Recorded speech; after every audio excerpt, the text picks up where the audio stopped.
Hi everyone, it's Rachel Berger with Alliance Real Estate, and I'm here to talk to you today about, is it time to buy a house? Stay tuned and we'll go over the 5 things that you need to know before you start looking to buy a house.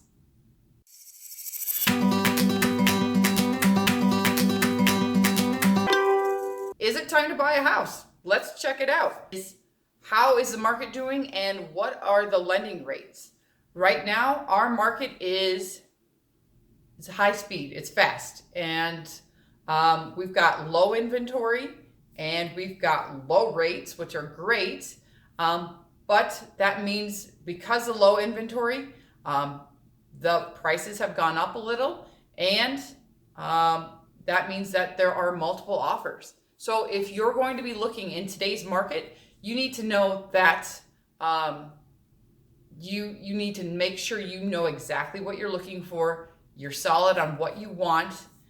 So when you do come across the property that you want, you can think it over, but don't think too long because that property will be gone. So just keep that in mind. Make sure that's something you know ahead of time before you start looking for that house. The second thing you need to know is you need to have money saved up before we're buying a house. There is multiple expenses that go along with this process. One of them is your down payment. How much do you need for that down payment for that house? The second thing is closing costs. Now, sometimes a seller will go ahead and negotiate with you how much they're willing to help you out with your closing costs. But sometimes in a fast-paced market, sellers are not going to pay this amount. They're not going to give you much of anything. So you need to be prepared for that. The other thing is you need earnest money. Earnest money is money that you put down with your contract, letting the seller know that you're serious about this property, you're going to stick with this contract. And if you don't, that's money you're going to forfeit in the end to the seller and get nothing back. However, if you stay with that property, you stay with that contract, and you get to the very end, that money then gets put towards your closing costs, your down payment, or in rare cases, it's money back in your pocket. The last thing you need to be saving for is any planned or unplanned repairs that you may need with this new house. Sometimes your new house is not so new, and you need to make sure that you are saving for anything that you want to be planning to change. If this house that you buy, suddenly the appliances all take a kaput, in one weekend, then you're going to be shopping for new appliances. Kind of go out, take a look, find out how much these things may cost you, and have an idea of how much you should be saving for those unseen things or planned things. Hey, I hate that fridge. I want to get a new one. Okay, well, how much is a fridge, and how much should we be saving for that? So those are the expenses. We've got the down payment, closing costs, earnest money, and any repairs that you may need to be doing. The first thing, if you're good with the market, you're good with the prices, you've got everything saved, the first thing you need to be doing is finding a great realtor. Now, as a buyer, the best thing about this is a real estate agent for buyers is free. The seller is generally the person who pays your realtor. So keep that in mind.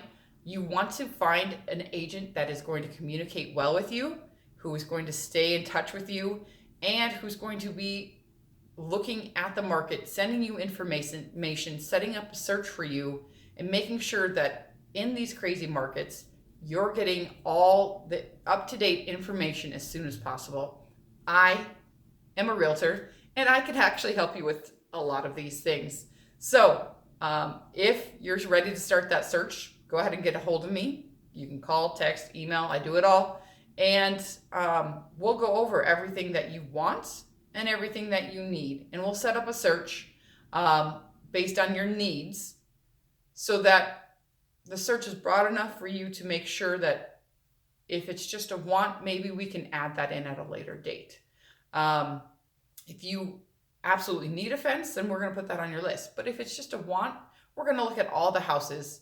And if it just happens to come with a fence, great. If not, then we're going to go ahead and find out how much is that going to cost us? And maybe we can put that in our planned costs and repairs. The next thing that your lender or that your realtor could help you with is finding a lender. A realtor is going to know local lenders, and they're going to know how that person does, how they communicate with their clients, and how well they stay on top of things and how well they close on time. And they're going to have a developed relationship with some of these lenders in town, and they're going to give you advice on who is doing a really, really great job and who's not really staying on time. They're not communicating well. You can never get a hold of them. These are things they're going to be able to guide you on. So make sure you find that realtor to work with, and they can help you with all of these things. They can take that worry at least away from you for this part of the process. So we've gone over, are you ready as far as the market? And we've gone over saving all that money. And we've gone over finding a great realtor. And we've gone over finding that great lender. The last thing you need to know is about, is it time to buy a house? Is there going to be a market crash? For a crash to happen, there has to be a severe increase in homes listed on the MLS, and there has to be a severe decrease in buyers that are out looking. I personally just don't see that happening anytime soon, but you never know. I don't know. And the thing is, neither does anybody else. There are people out there on YouTube, there are people out there on the news and on these market update shows who will tell you, oh yeah, there's a crash coming and it's going to be here or it's going to be then. But in reality, nobody really knows. Nobody knew the last time when it crashed back in 08, 09, and they're not going to know again when it's going to happen. They can kind of get close, but who knows? And so you need to think about that. Maybe you want to wait until the market isn't so crazy, and you want to wait until there is more inventory, or you want to wait until the prices have gone down. That's totally fine. I get it. But what is going to happen if that takes 3, 4, 5 years from now? Are you willing to wait that long? If so, awesome. Another thing to think about is interest rates. So you've got that price for the house in a range that you're comfortable with, and you have a lot more houses to look at. But what if the rates that are at a record low right now have now started just skyrocketing?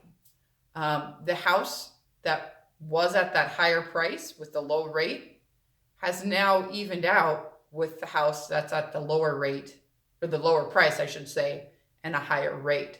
So it's really a gamble as far as, am I entering the market at the right time? Because I don't know if there really is a right time to ever say, this is the perfect day, this is the perfect month, this is the perfect year, housing prices are great, rates are low.